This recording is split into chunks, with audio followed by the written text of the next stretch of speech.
Yep, that's me. You're probably wondering how I ended up in this situation. Oh, sawadika.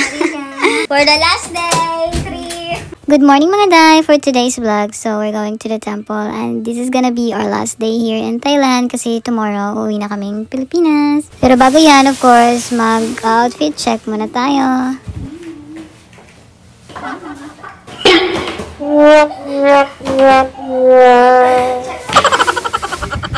Also mga day, you might probably wondering why ganito yung outfit namin. It's so maluwang and baggy. Kasi naman sinadya talaga namin yan.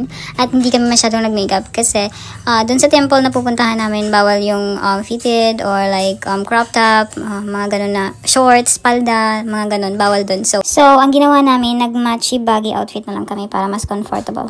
Saka sobrang init din dito mga day, as in. So waiting na nga kami ng aming grab dyan and fast forward. So finally, nandito na tayo mga day. Meron silang mga paganyan. Yan, nakita nyo yung mga day.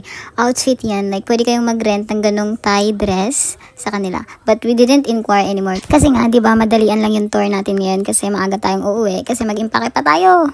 Meron pala silang entrance dito mga day. It's 200 baht. So, ito yung ticket namin. And yeah, let's go! So, we're going there. Grabe mga day, sobrang init. Parang feeling namin mahistroke na kami sa sobrang init. Wala pati kaming payong.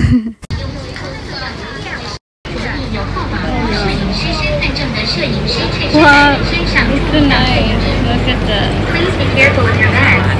Yes mga day, nakita niyo yung outfit nila yan. May bayad yan kung gusto mo mag-avail. If mag-avail ka nun Thai outfit nila, meron din silang panglalaki nun and maganda din yung panglalaki nila na outfit, na Thai outfit. Pero if mag-avail ka nun, meron din silang kasamang photographer na nasa sayo na lang kung gusto mo ng photographer or ikaw na lang yung magta-take picture ng sayo. Gusto din namin mag-avail mga day kaso sobrang kulang na yung oras namin at saglit na lang kami dito sa sobrang init din and mostly talaga ang nandito nag-avail sila and ang cute lang nila tignan. Wow.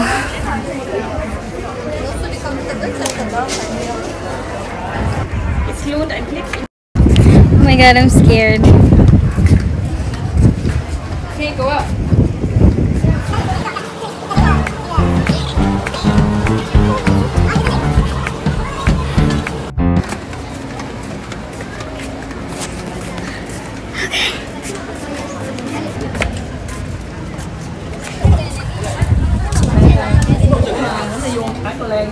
Ay,